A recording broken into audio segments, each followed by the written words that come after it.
Okay guys, right, this is going to be a brief political discussion about Brexit and what has been going on recently regarding Brexit. This is for political fans. Now, I haven't followed it as much as I used to do, or as much as I should have done perhaps, because of other things going on in my life over the last few days. Okay? But this is generally how I perceive things. Okay? Now, for those who don't know, Brexit is about Britain leaving the European Union. In approximately sometime near the end of 2016, there was a vote in Britain, in a referendum, where the public were asked whether they wished to remain in the European Union or leave the European Union. Britain voted to leave the European Union. Okay? So therefore, this caused the resignation of the Prime Minister of at the time, David Cameron, who had campaigned for Britain to remain in the European Union. And he was replaced by Theresa May, who also voted to remain in the European Union, but she said that even though she personally voted to remain in the European Union, she would honour the wishes of the public and try to get Britain out of the European Union. For the last few years, there has been some negotiations between Britain and the EU, and finally Britain and the EU came to an agreement. The British government, I emphasise the government here, this means like the cabinet ministers and the senior politicians, came to an agreement between the European Union and the British government, okay, but not easily. Along the way, two Brexit ministers resigned because they didn't agree with what Theresa May was agreeing to, and so we're now on our third Brexit minister, okay, as two of them resigned, saying that they were being ordered by Theresa May to accept things they didn't personally agree with. Adding in all this, there is the DUP, which seemed to be key to a lot of this. Now, the DUP is a nationalist, nationalist may not be quite the right word, it is a union, so I'll replace that, sorry, because that means something different. The DUP is a unionist party. They are, I mentioned nationalist as in terms of they are for Northern Ireland, but they're not nationalist as in supporting Northern Ireland being part of Ireland.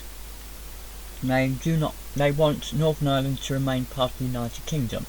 There are other parties in Northern Ireland, particularly the Sinn Féin, that would like Northern Ireland to be part of Ireland and no longer part of the United Kingdom. That's another matter.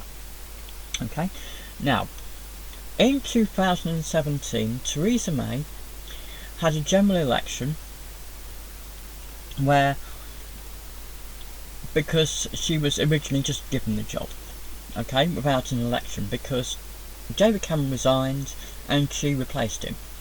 But deep down she didn't feel comfortable about being a dictator.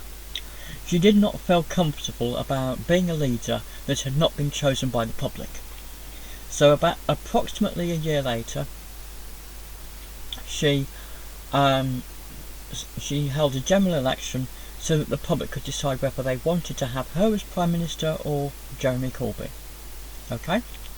Jeremy Corbyn is the leader of the Labour Party, which is the opposing party, the main lead opposition party, okay? Now,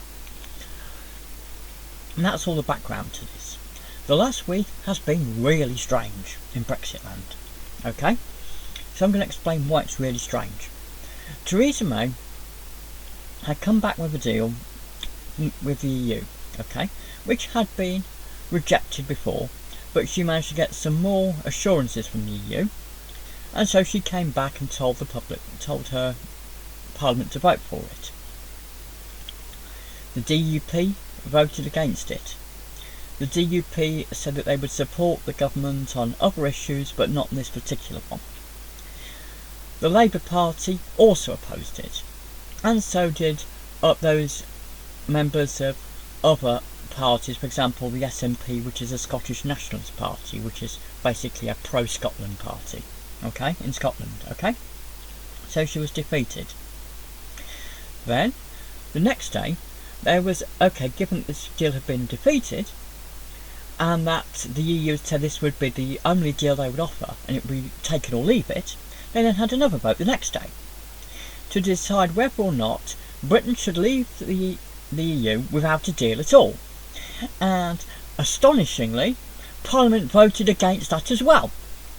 So, Parliament voted against the deal offered by the EU, and they also voted against leaving without accepting a deal with the EU. You could not make this up. They turned down the only deal on offer, and then said they wouldn't accept no deal at all. Maybe I'm stupid here, but it's like going for a job and saying, well, do you want the job, and then turning the job down, and then saying, well, you know, I'm not leaving unless you give me a job. And say, well, we offered you a job and you turned it down. Yes, but I want a different job. Well, we did tell you that was the only job that we were willing to give you. Yes, I know, and I turned that job down. But I'm only willing to accept, but I'm not willing to leave without being given no job at all. It is just ridiculous. But that is what that has basically happened in the British Parliament. So, the day after that, there was another vote. Okay? And on the other vote, they voted to remain in the EU for a bit longer, despite the fact that the public had voted to leave. Despite the fact that Labour said that they would honour the referendum result, and even though Labour campaigned to remain in the EU, just as the original Conservative Party at the time had campaigned to, most of them had campaigned to remain in the EU, and Prime Minister David Cameron, when he was the Prime Minister, campaigned for people to remain in the EU. Despite that, both the Conservative Party and the Labour Party, after the referendum, said that they would both respect the public's decision. But they're now going against it, because originally Theresa May said that she wanted Britain to leave the EU on the 29th of March, and that is a date that has been virtually set in stone for many months, and she said we're going to leave on the 29th of March either with or without a deal. And that is what she has said for a long time. She said, I would like there to be a deal, but she said no deal is better than a bad deal, and we will leave on the 29th of March. Now it looks like she's been overridden on that, because Parliament have voted to delay Brexit. In other words, for us to remain in the EU even longer than necessary, even though this was not the will of the public. What could happen next? Could there be riots on the streets? Could there be riots against Parliament because they have gone against the wishes of the public and not given the public what they actually voted for? After all, the public voted to leave the EU. They didn't vote to stay in for 3 years and 3 or more years and then get another extension and then another extension. They just voted to leave. And you have to understand that is the wish of the public. So this is going to get rather complicated. The EU are also frustrated about this. They think, well, what do you want? We've offered you what you asked for. We've even provided you an assurance you asked for. Even your Prime Minister was happy with it. Your Brexit Minister was happy with it. Why are you turning this down? Why is Parliament behaving in this way? Well, the real reason for it is because Jeremy Corbyn is a power-mad rebel. When he was in the Labour Party, it's been the Labour Party for a long time, but I'll replace that.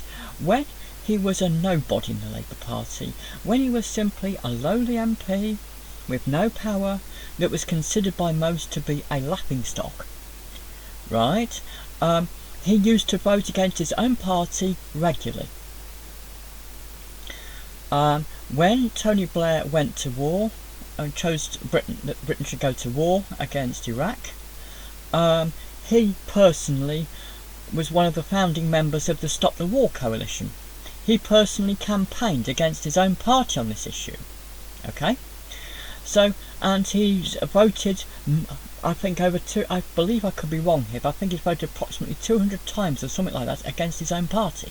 So he's not somebody who particularly is obsessed with, going along with what the leadership wants or going along with what the party wants.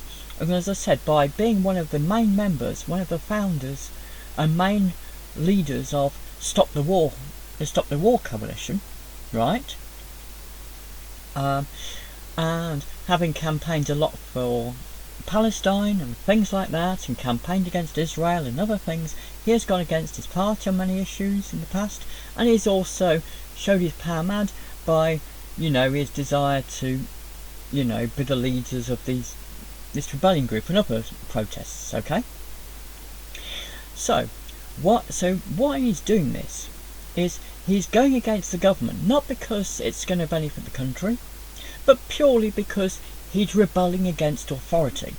For him, he is rebelling against the government just because he can, because he even rebelled against his own party when they were in government, he's now rebelling against the other party just for the sake of it, and because he wants to be Prime Minister. And he thinks this is a way of bringing down the government. It's not about doing what's best for Britain, it's just a means of trying to undermine Theresa May's authority. Put simply, he's abusing politics, in my opinion. I don't think this is on ideological grounds. Ironically, many years ago, he was actually practically against the EU. He was one of the biggest critics of the EU. And then suddenly, for some strange reason that nobody understands, when the EU referendum came along, he actually changed and supported joining the EU, people remaining in the EU. But he didn't do it perhaps that vocally. Many people said that while he campaigned, he didn't campaign that much to remain in the EU. But he did campaign to remain in the EU, which many people thought was strange, as for years he'd been criticising it and saying how terrible it was, which really baffled a lot of people. Even to this day I'm slightly baffled by it. But afterwards he said he would respect the wishes of the public. Now if he respected the wishes of the public, he would want them to leave as soon as possible, as soon as there was a deal between the British government and the EU. But no, he just wants to scupper the whole thing as much as he can, not because he genuinely believes in trying to make life better for people, I believe, or even respecting the wishes of the public, but just so that he can be the leader the one that toppled Theresa May. Now, he instead has been campaigning for something called a customs union, but remaining in the customs union and the single market. Now, there was, believe it or not, even a vote on that before Theresa May's deal recently was voted. A deal was recently voted on for a second time, right, which I told you about, which got defeated, okay? And Jeremy Corbyn's idea of Britain remaining in the customs union and the single market was voted down. It was voted for in Parliament, that was his idea, it's what he'd been campaigning against, and so his idea was voted down as well. So everything's been voted down. What Jeremy Corbyn wanted has been voted down. What Theresa May wants has been voted down. Leaving without a deal at all has been voted down. All that they've voted for is to remain a bit longer in the EU, against the wishes of the public, despite the fact that both parties said that they would honour the wishes of the people. Only the Liberal Democrats, to my knowledge, which is a small party, which were in a coalition with the British government between 2010 and 2015, but now are practically nothing, to be honest. They're the only party that have openly and honestly campaigned to have the referendum overturned, to remain in the EU despite the public voting against it, and they're the only party campaigning have been honest about trying to keep Britain in the EU against the wishes of the public. They're the only party been very open and honest about that. All the others, to my knowledge, have said that they want to and also the SNP, but I'll explain. The SNP is a special case, and I'll explain why in a moment. Right? The others have all said, that they would honour the wishes of the public. Now, the SNP is a special case because in Scotland, when there was the referendum on the EU, the majority of people in Scotland voted to remain in the EU. And the SNP said that they believe there should now be a second referendum on Scotland remaining in the UK. I emphasise the UK, not the EU, the UK. Because the SNP is campaigning for Scotland to remain in the EU, but leave the UK. And they've been very honest about that, okay? Which I find very strange, because are we really that bad? You know, on the one hand, I would think if they wanted independence, they want total independence. I mean, the SNP for years has been campaigning for Scottish independence from Britain. So you'd think if they wanted independence from Britain, why wouldn't they want independence from the EU as well? But nonetheless, they think that Scotland would be better in the EU, but out of United Kingdom. That's their choice.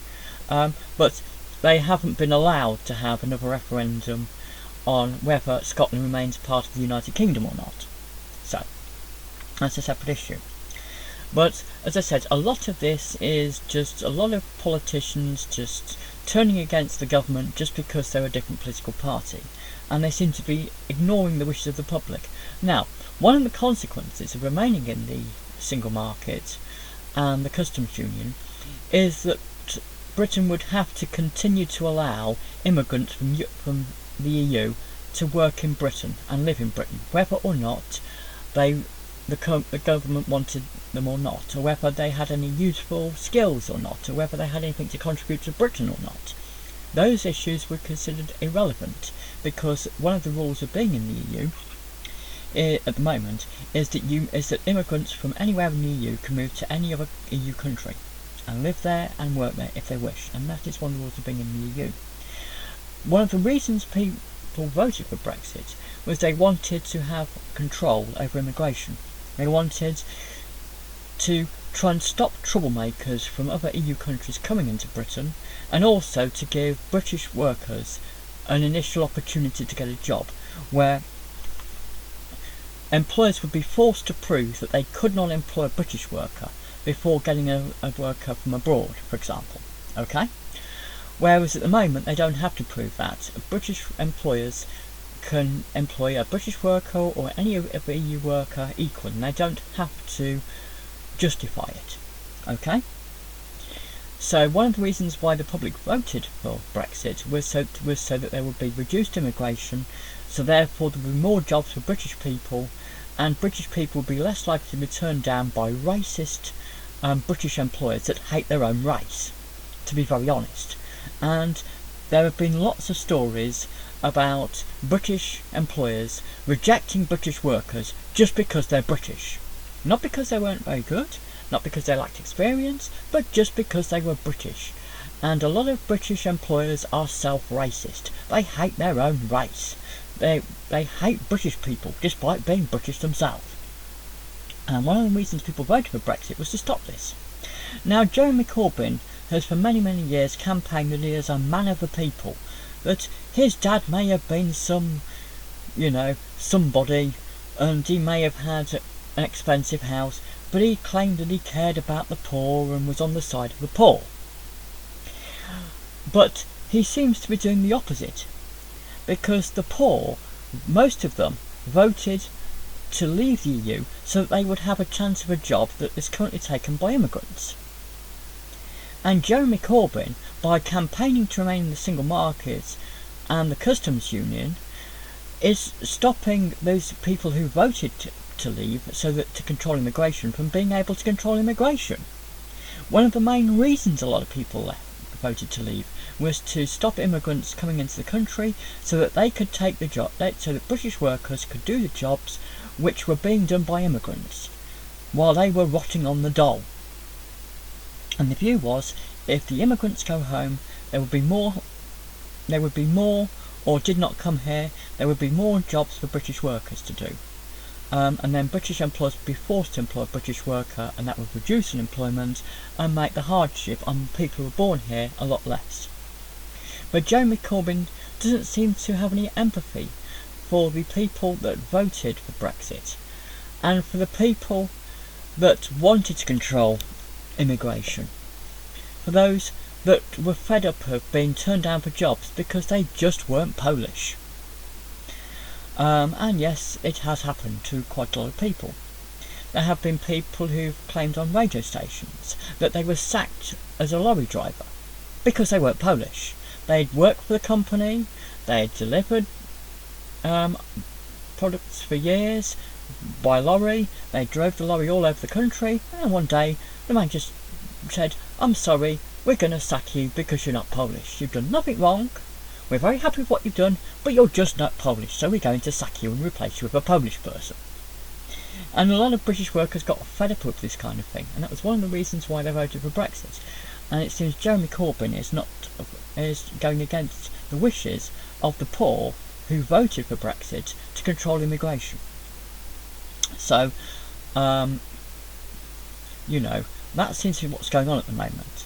Now, some people think that, given that her deal was rejected and no deal was rejected and extension's been supported, she's now going to bring back her deal again and say, well, no deal failed. You voted to say you didn't want no deal. Well, I'm sorry, but the only alternative to no deal is my deal. So maybe now that you've turned down no deal, you might consider for a third time my deal for a third time, and this time vote for it because you voted for that you didn't want to leave with no deal, and I'm afraid this is the only deal. So they think she's going to keep trying until she succeeds. But it is very, very strange, and it makes us look a laughing stock. So, those are my views on Brexit. Bye guys.